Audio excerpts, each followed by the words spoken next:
30-40 ఏళ్లు కాంగ్రెస్ పార్టీ ఊరించి ఉసురు అనిపించింది. కానీ కేసీఆర్ గారు మెదక్ను జిల్లా చేస్తానని మాట ఇచ్చిండు.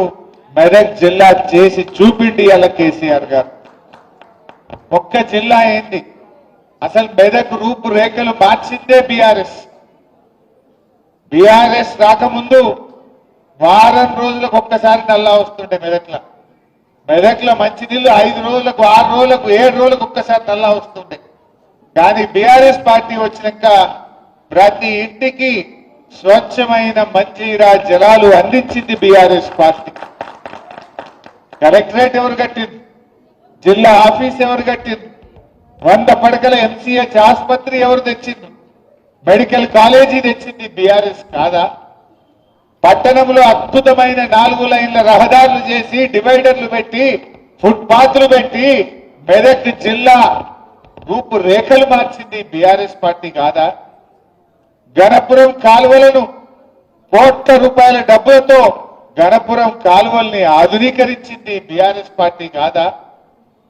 గణపురం కాలువలే కాదు, హల్దీ వాగు మీద మంజీరా మీద 10ల సంఖ్యలో చెక్ డ్యాములు కట్టి నీళ్ళిచ్చింది ఎవరు? బీఆర్ఎస్ కాదా? ఏం చేసింది మీరు గతంలో? జిల్లా చేయకపోతే, చెక్ డ్యామ్ కట్టకపోతే, హల్దీ మీద కాలువల్ని ఆధునీకరించకపోతే, మంచి నీళ్లు ఇవ్వకపోతే, రైతులకు కరెంట్ ఇవ్వకపోతే, ఇవన్నీ చేసింది బీఆర్ఎస్ కదా. అరే మెదక్లో అద్భుతమైన రైతు బజార్ కట్టింది ఎవరు? బీఆర్ఎస్ కాదా? ఇలా రైతు బజార్ కట్టింది కూడా బీఆర్ఎస్. గ్రంథాలయం కట్టింది బీఆర్ఎస్ పార్టీ. చెప్పుకుంటూ పోతే చాలా ఉన్నాయి. నేను అడుగుతున్నా, 2 ఏళ్లైంది కాంగ్రెస్ ప్రభుత్వం వచ్చి, ఒక్క పని చూయించగలుగుతారా? हमारे मुसलमान भाई भी दिख रहा मेरे को।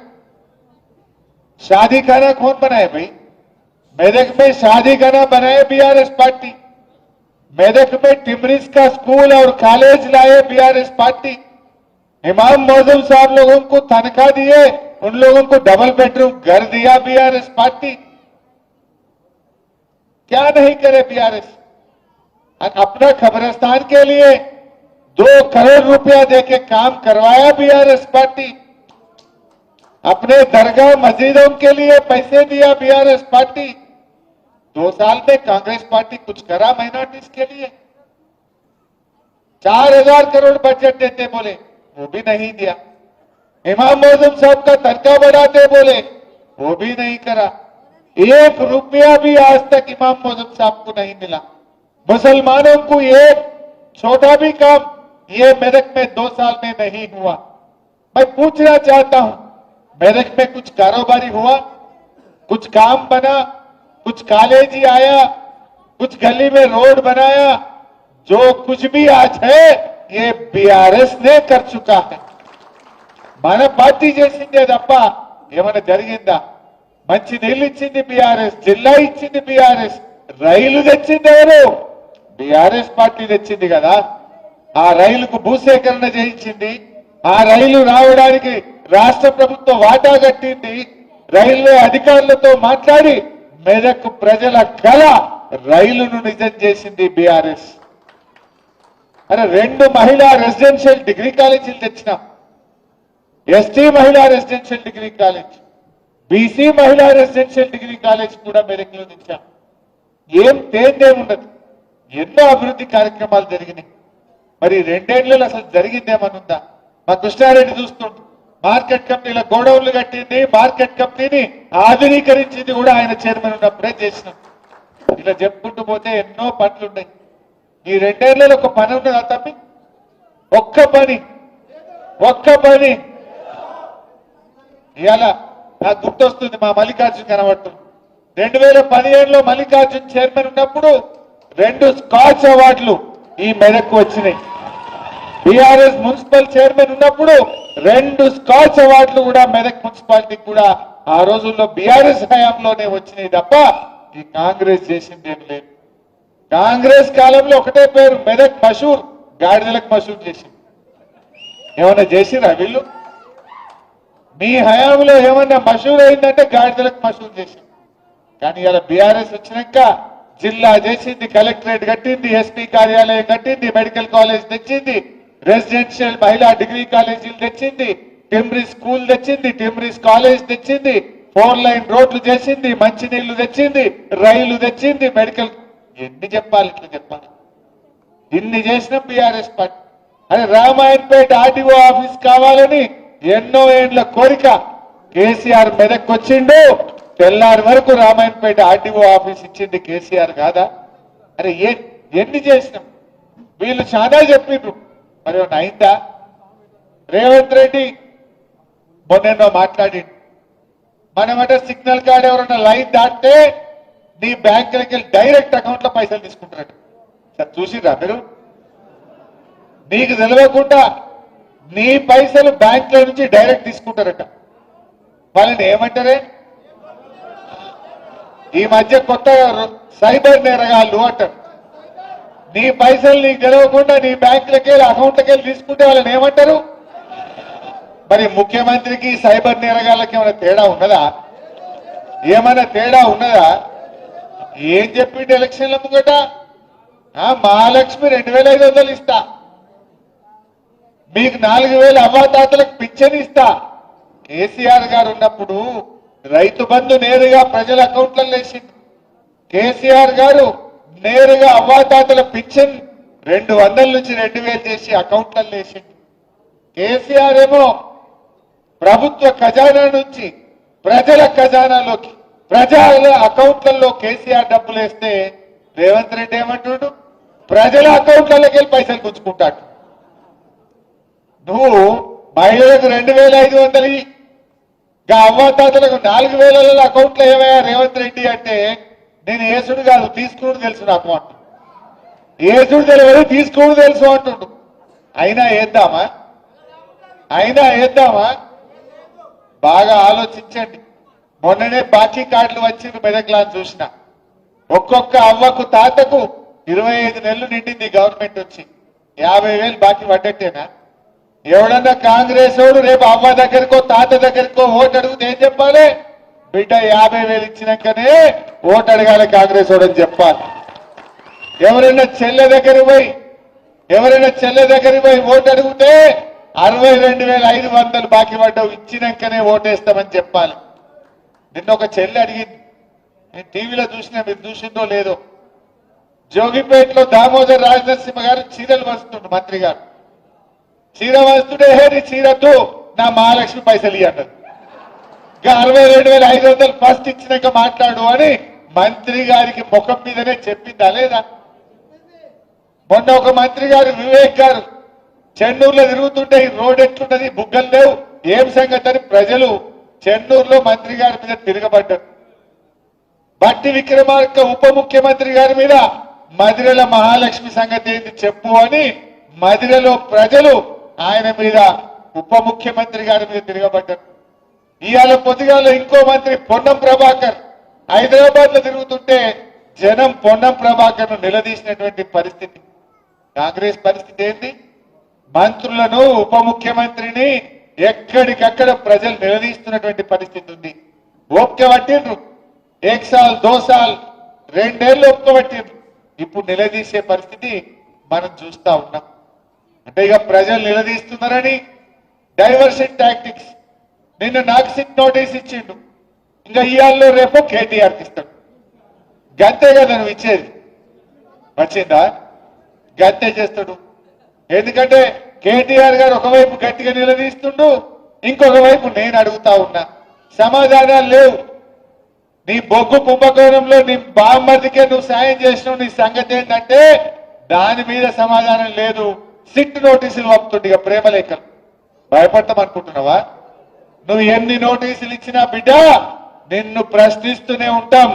మహాలక్ష్మి ఇచ్చేదాకా అడుగుతాం, రైతు రుణమాఫీ అడిగేదాకా అడుగుతాం, నువ్వు అవ్వాతాతలకు 4,000 ఇచ్చేదాకా అడుగుతాం, నువ్వు తులం బంగారం ఇచ్చేదాకా అడుగుతూనే ఉంటాం. పిల్లలకు ఎస్సీ ఎస్టీ బీసీలకు ఫీజు రియంబర్స్మెంట్ డబ్బులు ఇచ్చేదాకా రేవంత్ రెడ్డి వెంట పడుతూనే ఉంటాం. నువ్వు ఎన్ని నోటీసులు ఇచ్చినా, నువ్వు ఎన్ని అటెన్షన్ డైవర్షన్లు చేసినా నీ వెంటనే పడతాం. ఏందన్నట్టు మనం మున్సిపల్ ఎన్నికల్లో పనిచేసుకోవద్దు, ఇక ఈ సిట్ నోటీసులు ఇచ్చి దాని చుట్టే తిరగాలి. నీ బామ్మర్ది బొగ్గు కుంభకోణం బయటకు రావద్దు, ఈ సిట్ నోటీసుల మీద డైవర్షన్ పాలిటిక్స్ చేయాలి. నడవ ఈ డ్రామాలు. జనంకి అన్ని అర్థమైపోయినాయి. నువ్వు ప్రజల్ని మోసం చేసినావు. పైసలు లేవని ఒక దిక్కంటాడు, ప్రత్యేక విమానాలల్లా విదేశాలు తిరుగుతున్నాడు, ఢిల్లీ తిరుగుతున్నాడు. ఈయన ఫుట్బాల్ ఆడడానికి స్టేడియంలు కట్టుకుంటున్నాడు. ఈయన ఫుట్బాల్ ఆడడానికి సింగరేణి నుంచి 10 కోట్ల రూపాయలు తెచ్చుకొని ఈయన ఫుట్బాల్ షోకులు నెరవేర్చుకుంటుండు. మన 100 కోట్లు ఖర్చు పెట్టిండు ఫుట్బాల్ మీద. 100 కోట్లతో 10 స్కూళ్ళు కట్టకపోదుమా? పైసలు లేవంటావు, నీ ఫుట్బాల్ కోసం 100 కోట్ల రూపాయలు ఖర్చు పెట్టవా రేవంత్ రెడ్డి? నీ షోకుల కోసం ఖర్చు పెట్టవా రేవంత్ రెడ్డి? మనం చూస్తలేమా? నిన్న మొన్న వాటాల పంచాయతీ పడి మంత్రులే ఇవాళ కొట్లాడుకుంటున్నారు. వాటాల కోసం రోడ్డు మీద పడతా ఉన్నారు. ఇవాళ అన్ని విషయాలు కూడా ప్రజలకు అర్థమైపోతా ఉన్నాయి. మీరు మెదక్లు నేను అడుగుతా ఉన్నా, ఎందుకంటే కాంగ్రెస్ గవర్నమెంట్ ఉంటే గణపురం నీళ్లు వదలాలంటే జీబులు కట్టుకుని హైదరాబాద్ పోవాలి. హ్యూమన్ రైట్స్ కమిషన్ల కేసులు వేయాలి. 10 ఏళ్ల బీఆర్ఎస్ గవర్నమెంట్ లో గడప బయట కాలు పెట్టకుండా నీళ్ళు వచ్చినాయా లేవా? ఒక్క ఫోన్ కొట్టి పద్మక్క నీళ్ళిడు అంటే ఆడ గేట్లు ఎత్తుడైనా. గడప బయట కాలు పెట్టకుండా 10 ఏళ్లు గణపురం ఆనకట్టకు నీళ్లు ఇచ్చింది బీఆర్ఎస్. కాంగ్రెస్ వచ్చింది, యాసంగి పంటకు నీళ్లు బంద్ అయినాయి. ఉన్నాయా ఈ యాసంగికి నీళ్లు? ఈ యాసంగి ఎండబెట్టేసింది. Crop holiday ప్రకటించిండు. యాసంగి రైతు బంధు ఇప్పటిదాకా వల్లే. కేసీఆర్ ఏమో నాట్లకు రైతు బంధు ఇచ్చిండు.